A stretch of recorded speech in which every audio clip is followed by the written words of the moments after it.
So the commentator is Sandy Kedar from the University of Haifa Faculty of Law.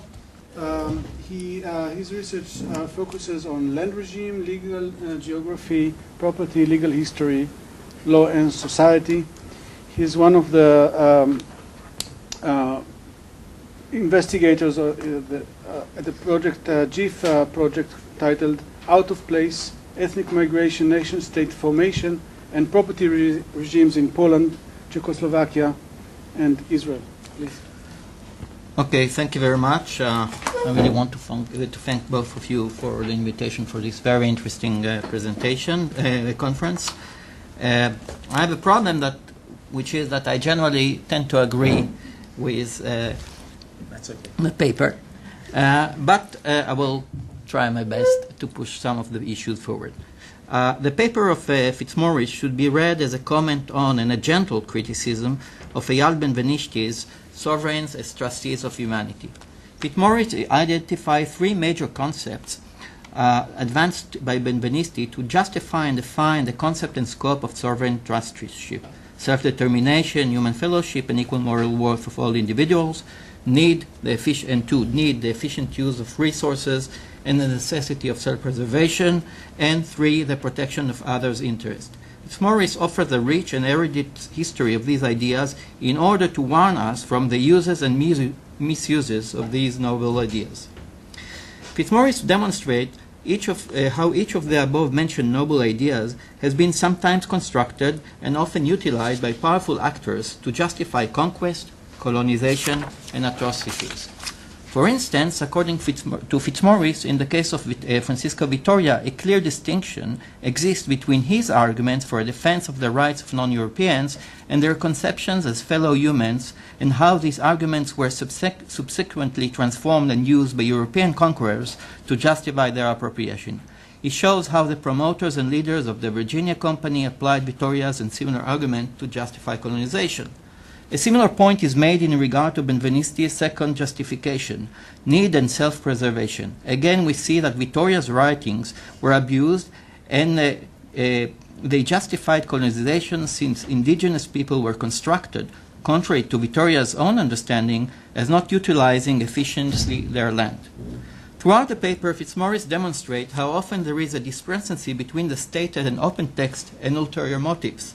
Sometimes there is a carefully prepared script to be followed and justify conquest. Now, I want to question what seems to me a too sharp distinction that Fitzmaurice is making between the motives or the true understanding of Vitoria, the original meaning of Vitoria, and the ways it was hijacked by ulterior partisans. We know that interpretation and subsequent use are often flexible, and later interpreters find new but possible meaning in the text. Meaningful texts are often open to interpretation. A major issue is therefore who has the power to interpret and who has the final word. Even in the case of Vitoria, important scholars, both nowadays and earlier, understood him, as you said, as a cynical, doing a cynical manipulation of the law nation to justify conquest. So, I will not enter into the issue of authorship and text, and I am not an expert on Vitoria, but I think that it makes sense to assume that as a child of his period, he was not able to completely disengage from and transcend his contemporaries' perspective and dominant discourse. As Daniel Loic has convincingly argued yesterday, a major issue at stake with the process of colonization was not only the taking of indigenous land, but the violence inflicted by forcing indigenous people to relate to their environment in terms of, what I add, Western property, and the disregard to their own conception of relationship between humans, territories, and nature. Thus, even if Vitoria personally desired to protect indigenous people, he did it within a European paradigm with rule of the game that certainly disadvantaged indigenous people.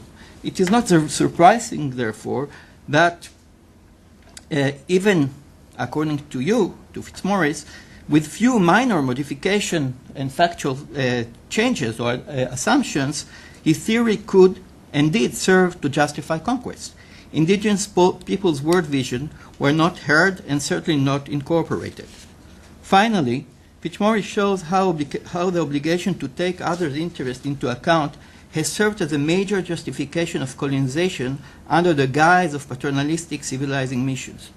Colonization serves, in Virginia's Robert Gray's word, I quote, to reduce those savages from their barbarous kind of life to humanities, pieties, and honesty. This went hand with hand with a racist evolutionary classification from the most savage of the most to the most advanced, that were, not surprisingly, the colonial nations. Some, like Despanier, unveiled the propaganda civilization and at the same time justified French colonization, both in his capacity as a scholar and a French diplomat.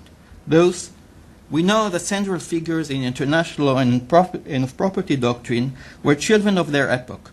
As the work of 17th and 18th century thinkers such as John Locke and Vattel and many others demonstrate, much of the development of both modern property and international law theory took place with an eye on the European colonization project and still bear its imprint.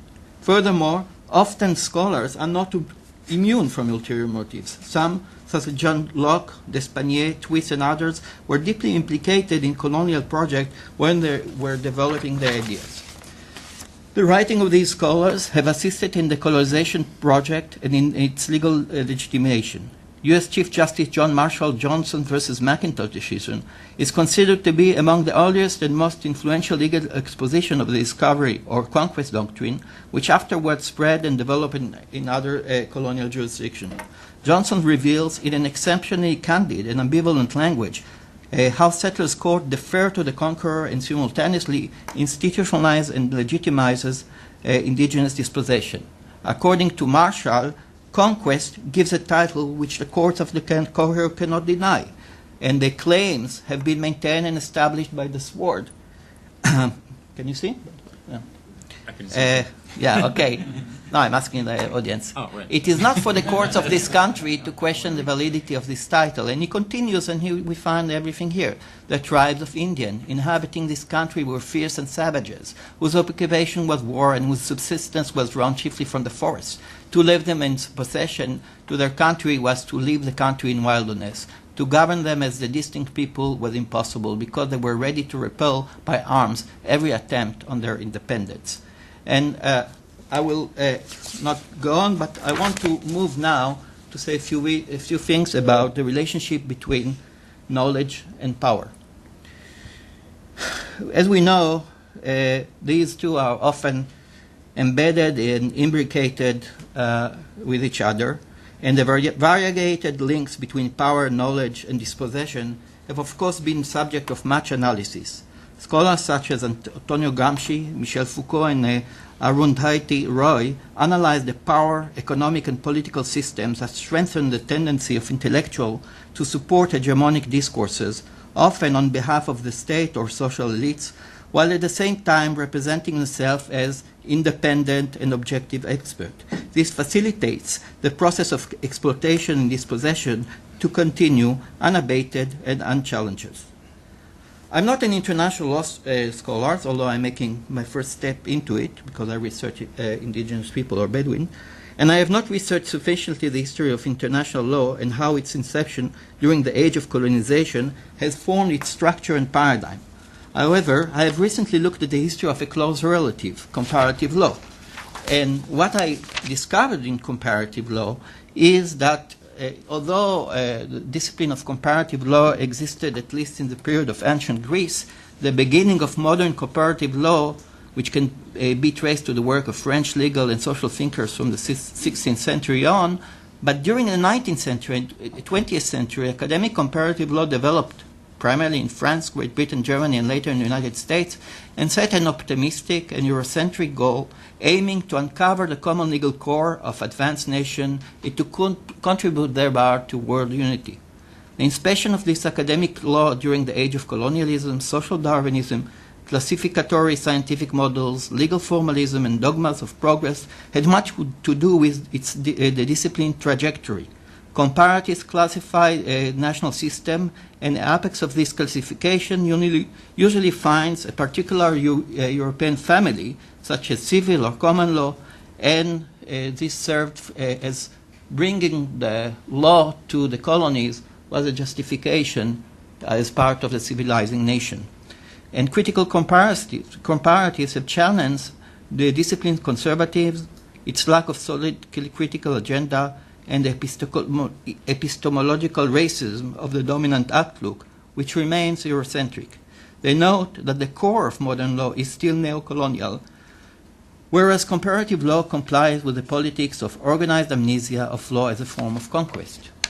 If anything similar can be observed in international law, and I doubt if it is very different, we should be aware that we have not overcome the dangers of uses and misuses of knowledge and norms.